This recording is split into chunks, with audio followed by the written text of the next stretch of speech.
Hi everyone, this is going to be a lecture about linear approximation. First, let me explain what it is.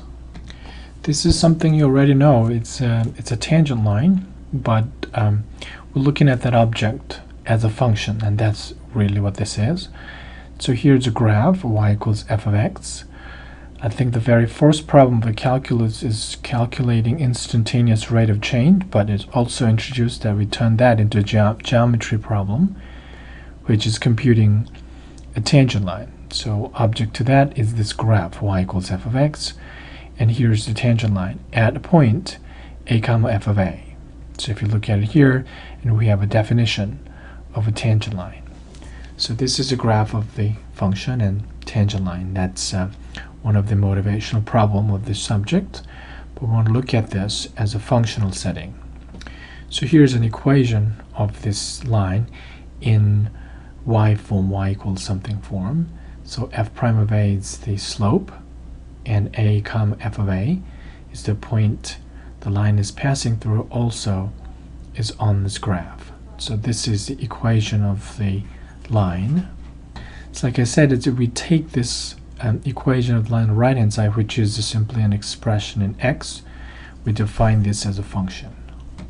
So we call that function this straight line function with this line graph is called linear approximation of this function f of x at this point of interest or point of application at a.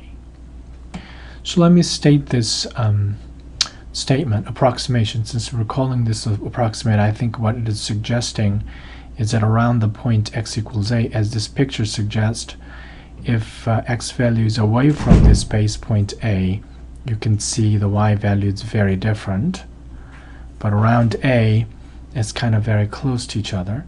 So as a value, the function value of f of x is fairly close to the function value of L of x in here. So we might use this symbol that is not equal, but it's kind of equal to. But we have to ask this question by thinking about other lines that is not exactly the tangent line. For example, the line that is 1 degree turned counterclockwise slightly, so you don't even notice if you just look around this point that if it is turned around or not.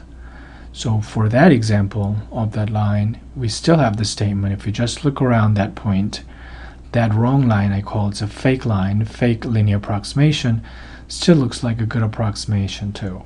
So we have got to clarify the meaning of this approximation so that the approximation we're looking at is distinguished from other linear approximation, which I call fake approximation, especially some of the lines that are around very similar to this one we're looking at here. And again, we got to clarify the meaning that it is such that this is a better approximation than the others. So that picture is kind of sketched here. This is the right one, m equals f prime of a, and if it is slightly different, so m prime is not equal to a, and if you get rid of the solid part, if you just look at the dotted line, then it still looks like a good approximation. I made a little Mathematica picture, so let me show you. So here's an example. I sketched the line. This is actually a graph of sine equals pi times x. So when it hits 2, it goes through 0. So this is, again, I think this is a sine of pi times x.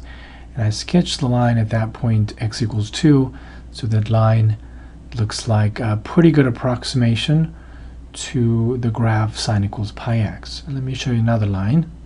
So here's another line. I sketched another line that it looks like also a very, very good approximation.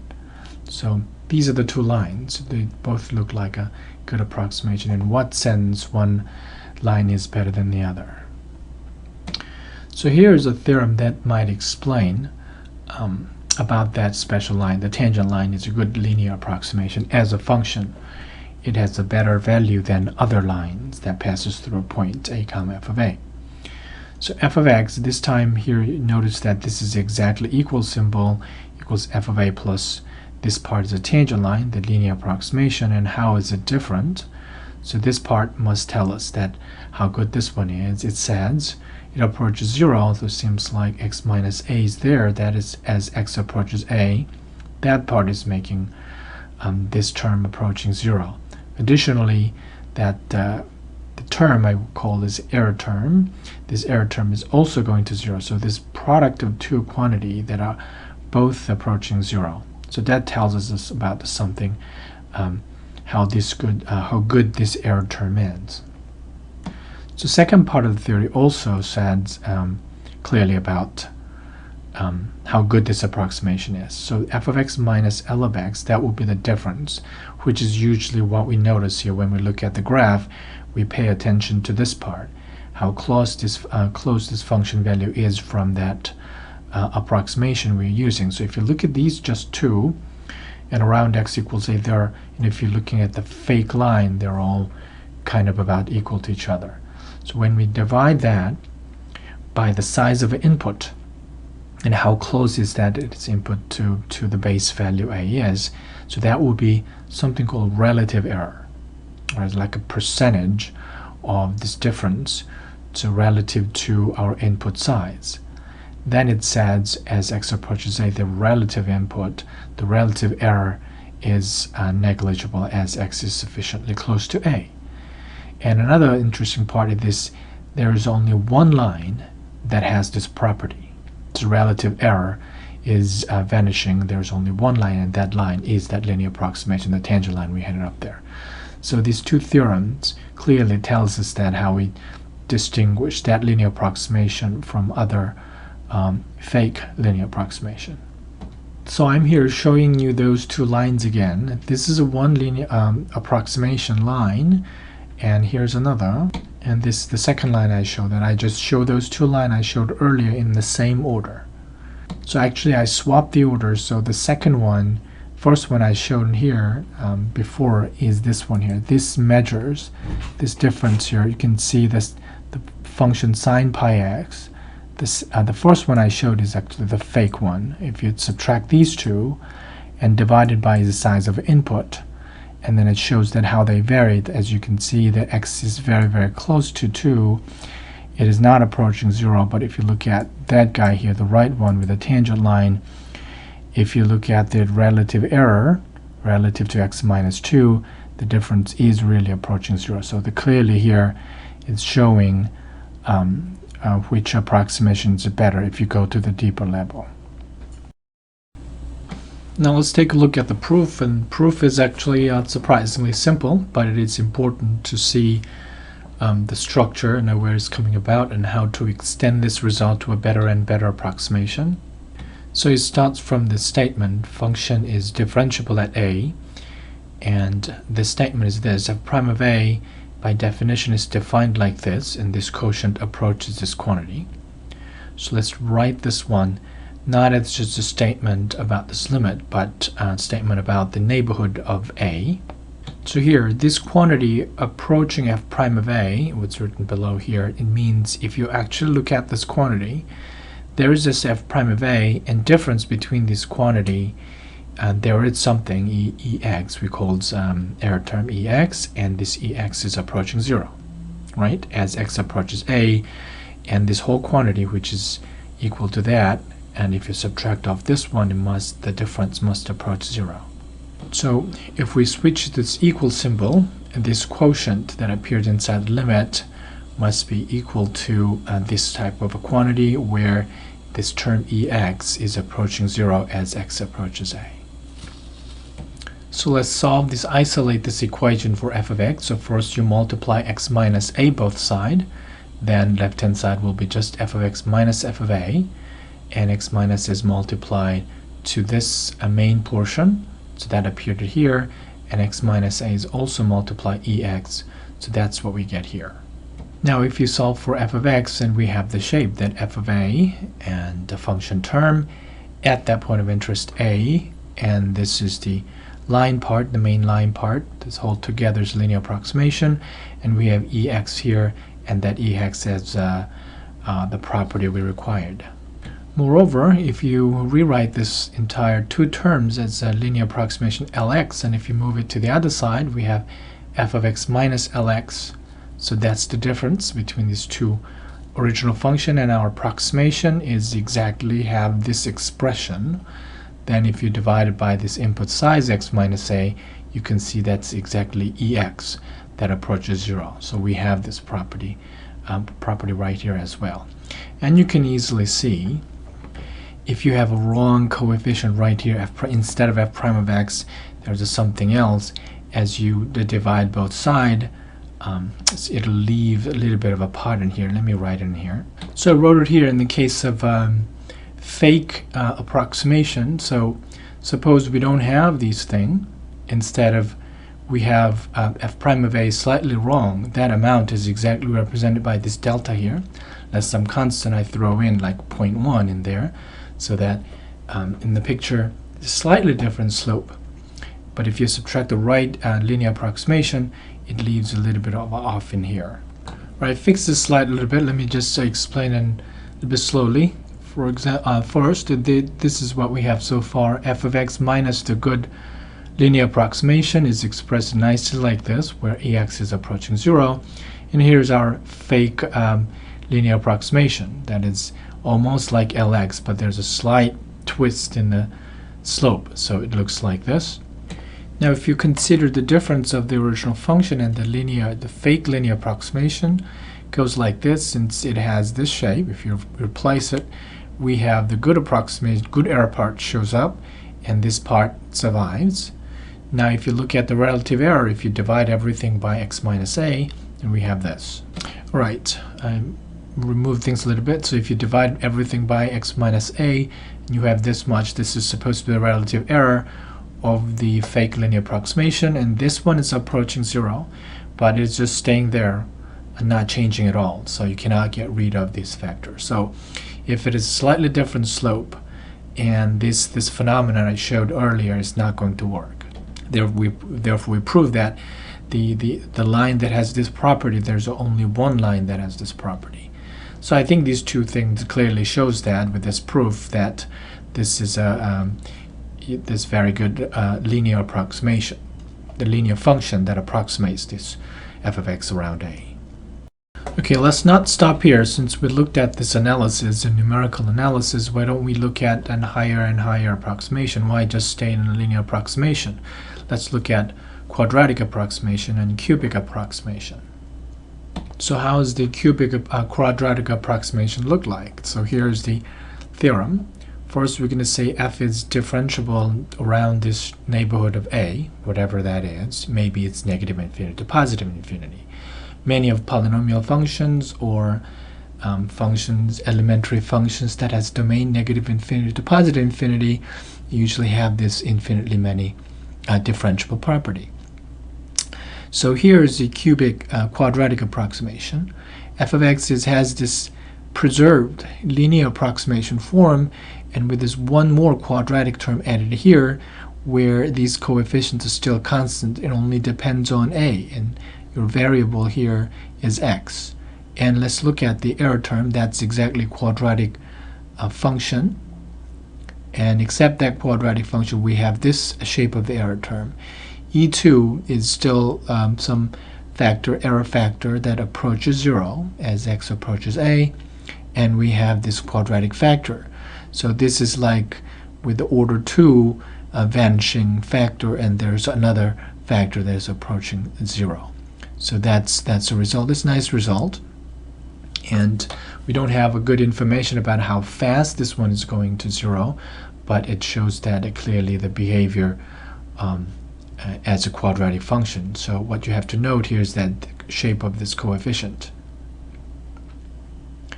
This time it involves the value of a second derivative and divided by this number 1 times 2. And it is natural that to ask where this 1 times 2 is coming from, and you will see that this 1 and 2 is related with the exponent that is associated with this coefficient. So before you can generalize this result, there's a 1 and there was an invisible 1 underneath this coefficient here. So let's look at cubic approximation. So here's a cubic approximation. It preserves all the quadratic approximation right there. That's a very nice part. And we have cubic term. This x minus a third power, and uses, as predicted, the value of a third derivative at a, and there's this denominator. This time is 1 times 2 times 3. Okay, that's the cubic approximation, and their term looks a lot like that. There's another factor that approaches 0, and there's x minus a cubed. So it's going to extend like this. I'm going to show you the fourth derivative. I meant the quartic approximation. So we preserve all up to the cubic approximation, and this fourth power term has a predicted shape like this, and error term has a right order of vanishing, something like this. So I showed you this high order, just cubic and a quartic here, but if you look at a quintic and a higher approximation, it just goes out continuous in this pattern, with the property that all this error factor involved in there approaches 0 as x approaches a. Proving this result requires a minimal amount of knowledge on the integral, but usually when this linear approximation is introduced, students are not yet introduced with the integral part, but as soon as they learn very basic of the integral theory, that they'll be able to prove this result. And this result already shows introduce the student important idea behind handling difficult functions, and an important introduction to something called the Taylor series, and which is usually introduced at the end of the Calc 2, but it's the right place to introduce, and just rigorously prove this one does not require fancy Calc 2 technique at all. It's just a basic integral technique, and we can show this. Let me summarize a statement like this. Then here's a quadratic and a cubic and a quartic approximations. If you consider the difference of this approximation, the shape of the error is very nice here. Not only just relative error, it's like a second order relative after you divide it by the square of the relative sides of your input, that we have a still very good approximation, and so on. So you can make a similar statement I showed with the linear approximation. So let's take a look at this example and go through higher approximation to get a better feel about it. So here's f of x equals 1 over x. I chose this example so that the derivative is simple, and there's no particular reason that we have to approximate this simple function, but it's just an example to give you the structure of the higher order approximation. So we have this function 1 over x, and we want to look at the points around 1, 1. Well, let me say this thing, and when you calculate this 1 over x with maybe if you have to write an algorithm, if you think about it, it's a dividing, and when you divide you have to think about a lot of choices, whether what is the correct quotient for the next step. So that involves a lot of checking process. But if you use this linear approximation, if you're close enough, and when you go through, maybe you don't have to go through any of the checking procedures, just a more straightforward algorithmic. But there's something like there's advantages. But this is just an example of go through higher order approximation. We've seen the formula. They require the values of a derivative, so I calculated the derivative, the first derivative, using this is x to the negative first.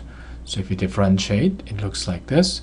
We can write it as x to the negative second. If you differentiate one more time using the power rule, then you will arrive at here, and you write this one x to the negative 3, and so on. So we have these shape of the derivative. And we don't need this general formula. We want the values of these derivative at our base point 1. That's what's happening around here. So those are written here. If you plug in x equals 1 and you get that derivative value, that's exactly the slope in here. And the second derivative value is kind of the coefficient associated with this concavity of the parabola, and how much the narrowness of the parabola. We don't have a good name for this one, but it's kind of determines the cubic behavior. This goes to the in front of the cube x minus 1, and this will be the fourth power. So these are the coefficients that dominates the behavior of the polynomial that we want to use to approximate this hyperbola. So here's, for example, quadratic approximation. So I'm losing this error term because I'm just writing qx, not f of x. So these are the function value, and the first derivative in front of the linear term, second derivative with this coefficient, and down there in front of second power term. So it looks like this. I usually assign this as a homework problem, so I don't give you the whole answer to the why there is a 1 times 2 is down there, and you have to ask the same question why that f double prime is there. But it's more peculiar that the particular number is down there. It had to do with when we differentiate this x minus 2 1 squared a couple times, that's the number that you get in front of x minus the monomial. So that's the one reason that appeared in here. So I will not explain more than that, but that's why. If you have a third power, if you differentiate that 3 times, then you will get 1 times 2 times 3 float around that term. So that's why the numbers are there. But that if you sketch this quadratic function right next to it here, that looks a lot like that. But that's really naive way to assert that it's a good quadratic approximation. Again, you have to take the difference, the function value and our approximation, and you have to measure the difference in relatively to the size of the power of the size of your input and stuff like that. So let's use this third derivative term, and this coefficient 1 times 2 times 3 this time to get the cubic. So cubic looks like this. You preserve exactly up to the quadratic, and you throw in a cubic term, and that's going to be a cubic approximation. Because the third derivative there was -6, so that's exactly 1 times 2 times 3, and then 6, they cancel and becomes negative. Think about why we got the 6. That's exactly differentiating that 2 appeared there, and next derivative from here, 3 appeared there, so 2 and 3 times is 6, so that's exactly what this is. So you can see that they always cancel out for this particular example. So this time I'm just adding this to this cubic, and this the term we need to get to the quartic. And if you look at this value, it's still there, 24, and that's exactly 24 like we predicted, and they cancel and leaves you another 1 in front of x minus 1 to the 4th power.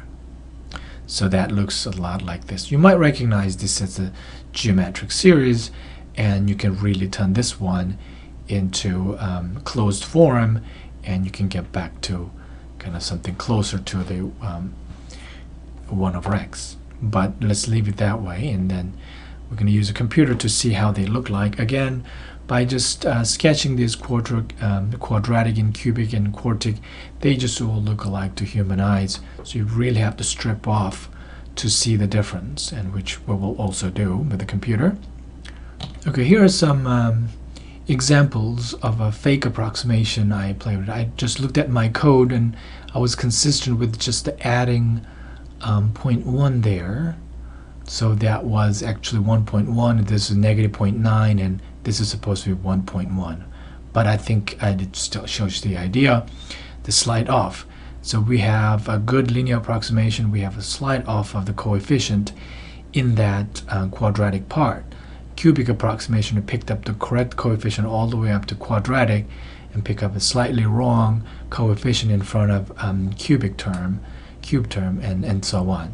So we'll see, if you look at this graph, you don't see much of the difference. You really have to divide the original function from this wrong approximation and divide it by the size in here to see how they go wrong. Alright, here's the correct linear approximation, which is the first level of tangent. And let me show you that slight off and wrong one. So here's a one that it's a slightly off, like a 0.1 difference in a slope, and I don't see much of the difference. It'll look all good enough. But if we have already seen the linear case, so I'm going to pass to quadratic case. So here's an example of correct quadratic approximation. This is a correct one that we have the property that if you subtract the original function with this quadratic approximation and divide it by x minus 1 squared, then the error is still going to 0. Here's a wrong one. Here's a fake approximation, and you can't see much of a difference. It looks still good enough, but if you subtract this difference of the function value and divide it by square of x minus 1, you clearly see the difference. So here's a picture. So I forgot to fix the function part, so I fixed it. Now f of x, our 1 over x, and this is our correct approximation, and this is a fake approximation. Divided with the level, which is 2 here. Then what happened is the first one shows that the error is still good, the error is almost to 0. But if you look at the second one, and if you look at the difference of this approximation with the approximation, if you strip off this power of the input sides, you can see that there is a discrepancy here. So again, here's a cubic approximation of a correct cubic approximation. So let me show you the fake one. Fake one looks like this. It looks almost perfect. Let's look at the errors. Now if you look at the third power level of error, the subtract of the difference with the cubic approximation and fake, and if you look at the difference relative to third power of the input sides, then you can see there's a discrepancy. The story goes the same, just wanted to show you how the picture looked like. So this is the parabola, and here is the quartic approximation, and this is a fake approximation. Looks almost same. And since we're playing, this is the error part, and this playing with the same delta value, and this is always the same amount of differences that's represented. Another interesting application of this approximation idea is L'Hopital's rule.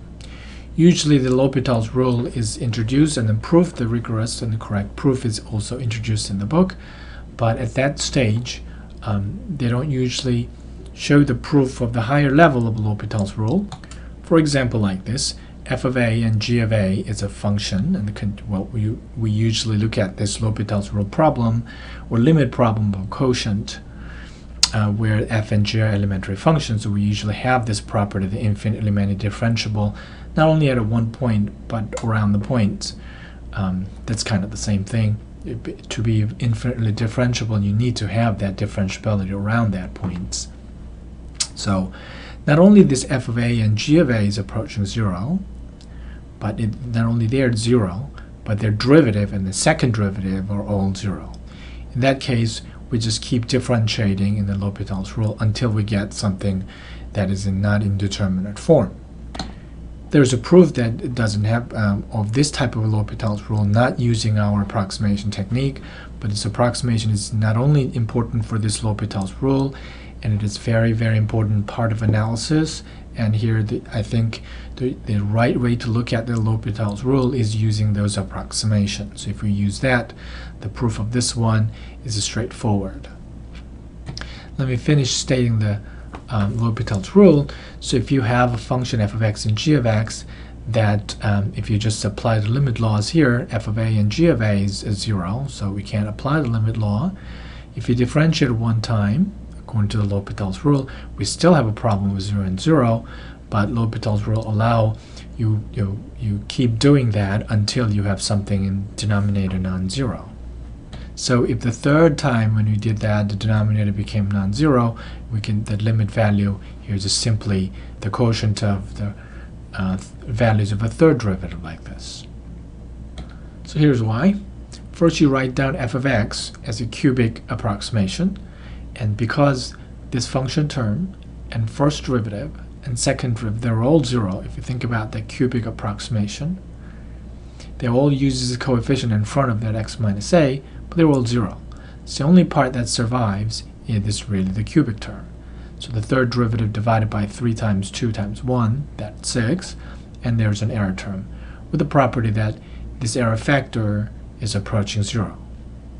Same goes with the gx, that has this part, and exactly the same shape, except this error factor, not necessarily the same, of course, but the coefficient shape of x minus a cubed is exactly look alike. So we have these two functions of this shape. Now if you take the quotient of these two functions, of course we just exactly replace this approximation expression. It's not approximated though, we have this adjusting term, so that's exactly equal to each other. So we have this, and of course there's x minus a cubed and everywhere, and you can kind of clear that factor and get a different expression, which is this. I cancel all the 3 powers and multiply top and bottom by 6, so we have a nice expression like that. Key thing is that this E1 and E2 has the property that approaches 0, so that's going to be 0, and this quotient will be something that is defined as a number. Therefore, limit law applies at this stage while these two quantities are exactly equal to each other. So at this stage, by limit laws, then we have this quotient approaching exactly this quantity, and that was the statement. Of course, if these quantities are still 0 in the third derivative level, and if we have a fifth derivative level, whatever the finite level of derivative 0, our technique still applies, and we were able to conclude something like this. And then there's no difficulty of extending our proof like this. So that concludes my introduction to linear approximation and beyond. And I also made a proof of that cubic and quadratic approximation. And if you have integral calculus, a little bit of integral, not much, just just an introductory level of integral part, and you'll be able to understand the full detail of the proof of that approximation, which will follow after this video.